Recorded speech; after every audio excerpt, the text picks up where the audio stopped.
(1877년 12월) 어느 날 한 젊은이가 사이언티픽 어메리칸이라는 과학 잡지사에 작은 기계를 들고 들어왔습니다. 예고 없이 찾아온 그는 기계를 작동시켰고 기계에서는 사람 소리가 났죠. Good morning, how do you do? How do you like the phonograph? 사람들은 기겁을 했습니다. 이 젊은이의 이름은 토마스 알바 에디슨. 우리가 발명왕 에디슨이라고 알고 있는 바로 그 사람입니다. 인류가 사람의 소리를 녹음해서 다시 듣게 된 것은 이제 100년이 조금 넘었습니다. 현재 우리가 음악을 재생해서 들을 수 있게 된 것도 녹음 기술과 재생 기술의 발달이 있었기 때문이죠. 소리를 저장시킬 수 있겠다고 생각해서 소리 저장 장치를 최초로 고안한 사람은 프랑스의 에드워드 레옹 스캇입니다. 그는 파리에 있던 한 출판사의 편집자였죠. 1853년 어느 날 의뢰받은 책을 편집하던 중 책에 나와 있는 사람 귀의 해부 사진을 보면서 사람의 말소리를 녹음할 수 있지 않을까 생각을 했답니다. 그리곤 사람 귀를 본딴 발명품 작업에 착수하죠. 그렇게 4년 정도의 시간이 흐른 1857년 3월 25일 그는 인류 최초로 사람의 음성을 녹음할 수 있는 기계를 발명해서 특허를 따냅니다. 그는 얇은 유리막 위에 카본 블랙을 칠하고 트럼펫 한쪽 끝에 얇은 막을 붙여서 고막 역할을 하게 했습니다. 그 고막의 중앙에 가늘고 빳빳한 털을 붙여서 고막이 울릴 때마다 그 털이 카본 블랙이 칠해져 있는 판 위를 긁을 수 있도록 했습니다. 1860년에 스캇은 이 장치로 사람의 노래소리를 최초로 녹음하는 데 성공합니다. 그는 이 기계를 소리를 자동으로 기록한다는 뜻으로 폰 오토그래프라고 불렀고 우리가 축음기라고 부르는 에디슨이 발명한 포노그래프의 바탕이 된 기술이 되었죠.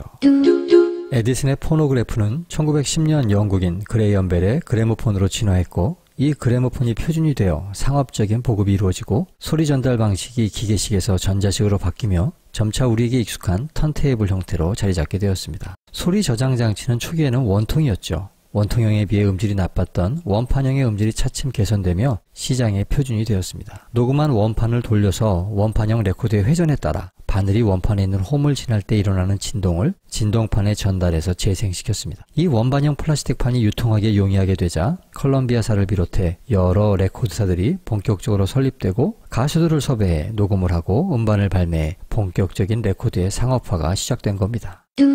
원판형 레코드가 표준이 된 이후 1910년까지는 싱글이라고 불리는 10인치짜리 레코드가 일반적이었습니다. 분당 회전수가 78인 78rpm이 표준으로 채택되었죠. 이는 턴테이블을 돌리는 모터와 관계가 있었습니다. 포노그래프가 초기 원통형에 녹음했을 때는 2분에서 4분 정도 녹음되었는데 원통형에 비해 음질과 녹음 기능이 떨어졌던 원판형이 표준이 된 이후 다소 짧아져서 3분을 맥시멈 길이로 채용하게 되었고 작곡가와 가수들은 이에 맞춰서 곡을 쓰기 시작했습니다. 그래서 1960년대 곡들은 3분을 넘지 않았죠. 더욱이 1960년대 발표곡들은 대부분 12마디 블루스에 기반을 둔 로큰롤 곡이라 코러스 부분을 반복한다 해도 곡 길이가 그리 길지 않았습니다. 이 기준을 깨고 기술 개발을 촉진한 곡이 있었는데 바로 밥 딜런의 1965년 곡 Like a Rolling Stone입니다. 무려 6분 13초짜리 곡이었죠. 레코드사는 싱글 음반 양면에 나누어서 녹음하려 했지만 곡을 듣다 말고 판을 뒤집고 싶을까요? 딜런과 팬들은 한 면에 담기를 원했고 레코드사들은 결국 기술적으로 가능한 앨범을 제작하게 됩니다. 그만큼 기술력이 좋아진 거죠. 그런데도 여전히 요즘 만들어진 곡들도 대부분 평균 3분 30초 정도인데 그 이유는 뭘까요? 그건 아마도 오랜 관습에서 온 이유 때문일 듯합니다. 1910년도부터 근 50여 년간 3분짜리 곡에 익숙해 있어서 4분만 넘어가도 길게 느껴지는 거죠. 그게 상식과 관습이 되었을 뿐입니다. 어찌 보면 너무 싱거운 결론이지만 우리 주변에 마치 무슨 규칙처럼 여겨지는 것들의 상당수가 그런 경우가 많습니다.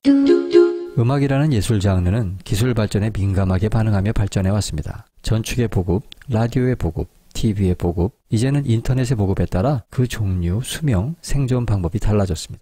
일례로 2000년대 중반 본인의 유튜브 채널로 팬덤을 형성해서 방송에 얼굴을 알리기 시작한 에드 시런은 채널을 통해 기존 메이저 가수들의 관심을 한몸에 받으며 2010년 이후 본격적인 활동을 시작했고 2011년 전혀 새로운 그만의 음악으로 부장한 플러스 앨범의 성공으로 독보적인 남성 솔로 가수가 되었습니다. 또한 비슷한 시기 유튜브로 자신의 음악을 알렸던 찰리 푸스는 2015년 See You Again을 성공시키며 단번에 메이저 가수의 반열에 올랐죠.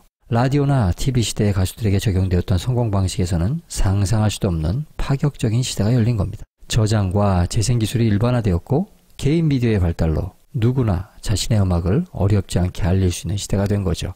어떤 변화에나 양면이 존재하지만 현재의 음악 환경은 그 어느 때보다 다양한 음악이 발전하기에는 더할 나위 없이 좋은 환경인 것만은 분명합니다. 감사합니다.